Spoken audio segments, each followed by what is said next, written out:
আসসালামু আলাইকুম। সবাই কেমন আছেন? আশা করি সবাই ভালো আছেন। আজকে নতুন ভিডিওতে সবাইকে স্বাগতম। তো সকাল সকাল দেখেন এত বৃষ্টি হইতেছে বলার বারে। তো আজকে প্রচুর বৃষ্টি হয়েছে, টানা 6 দিন ধরে একাধারে বৃষ্টি।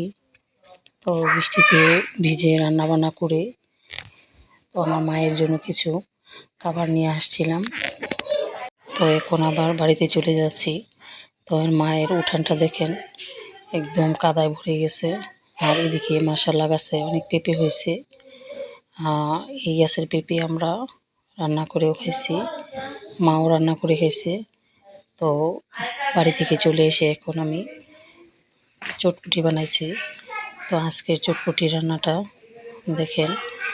চটপটির জন্য এদিকে নিজের গাছের কাঁচা তেঁতুল দিয়ে টক তৈরি করেছি। এদিকে এই যে গুমড়িগুলো, ডালগুলো ভালো করে সিদ্ধ করে চটপটি মশলা দিয়ে দিয়েছি। ওখানে ফুচকা ভাঙা, ফুচকাগুলো ভেঙে নিয়েছি। আর এ পর্যায়ে আলু, ডিম, পেঁয়াজ, কাঁচামরিচ সব কিছু কেটে নিয়েছি। এখন সব কিছু আলুগুলো আমি চটপটির মাঝে মিশিয়ে নিব। তো আলুগুলো মেশানো প্রায় শেষ। এ পর্যায়ে দিয়ে দিলাম টকটা। তো চটপটির সাথে এভাবে টক মিশিয়ে খেতে খুবই ভালো লাগে। এই পর্যায়ে দিয়ে দিচ্ছি পেঁয়াজ, কাঁচামরিচ। তো পেঁয়াজ, কাঁচামরিচ দেওয়া হয়ে গেছে।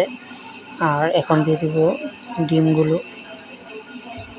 তো আজকের রান্নাটা বা চটপটিটা একটু স্পেশালভাবে বানালাম। আর টকটাও অনেক টেস্ট হয়েছে। যদি খাওয়াতে পারতাম তাহলে বোঝাতে পারতাম। এদিকে দেখেন কত লোভনীয় হয়েছে, মাশাআল্লাহ। তো আমার ছেলে মেয়ে খুবই পছন্দ করেছে আর বলতেছে যে অনেক মজা হয়েছে। তো মনে হচ্ছে যে আজকে চটপটি খেয়ে থাকতে হবে, পেটটা একদম ভরে গেছে। তো চটপটি খেয়ে আবার রান্নায় চলে আসলাম। এদিকে দেখেন পাঙ্গাস মাছ রান্না করব, টমেটো দিয়ে ভুনা করব।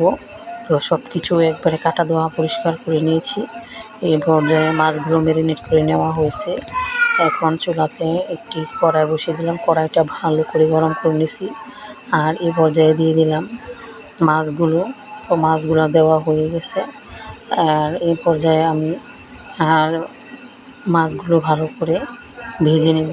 তো আমার মাছগুলো ভাজা হয়ে গেছে। এদিকে দেখেন মাছগুলো উঠিয়ে এখন আমি পেঁয়াজ কষিয়ে নিচ্ছি। পেঁয়াজটা কষানোর জন্য একটু লবণ দিয়ে দিলাম। লবণটা দিলে পেঁয়াজটা আর পুড়ে যায় না, পেঁয়াজটা খুব সুন্দর করে ভাজা হয়। আর এই পর্যায়ে আমি টমেটোগুলো দিয়ে দিলাম, টমেটো আর কাঁচামরিচ। আর এখন দিয়ে দিলাম হলুদের গুঁড়ো, মরিচের গুঁড়ো, লবণ, অল্প একটু পানি দিয়ে ভালো করে নাড়াচাড়া করে নিচ্ছি। আর এই পর্যায়ে দেখেন আমার টমেটোটা কষানো শেষ। মাশাআল্লাহ অনেক লোভনীয় হয়েছে আর কালারটাও খুব সুন্দর আসছে। ফাইনালি টমেটো তরকারি কিন্তু এরকমই কালার হয়, টকটকে লাল। আমার কাছে খেতেও ভীষণ ভালো লাগে। তো এখন আমি ভাজা মাছগুলো টমেটোর সাথে দিয়ে দিলাম। আর প্রতিটা মাছ আমি উল্টে পাল্টে দিলাম। আর এ পর্যায়ে দিয়ে দিলাম ঝোলের পানি। তো ঝোলের পানি দেওয়া শেষ হয়ে গেছে। এখন আমি 10 মিনিট পর চলে আসবো। তো 10 মিনিট পর চলে আসলাম। দেখেন আমাদের রান্না ফাইনালি শেষ। আজকের মাছ বোনাটা কেমন হয়েছে কমেন্ট করে জানাবেন। আর এভাবে মাছ বোনা করলে কার ভালো লাগে, খেতে কেমন লাগে, তো একটু কমেন্ট করবেন আর আমাকে একটু সাপোর্ট করবেন আমার ভিডিওটি যদি ভালো লাগে। কারণ আপনাদের অনুপ্রেরণায় অন্য একজন মানুষকে উৎসাহিত করে।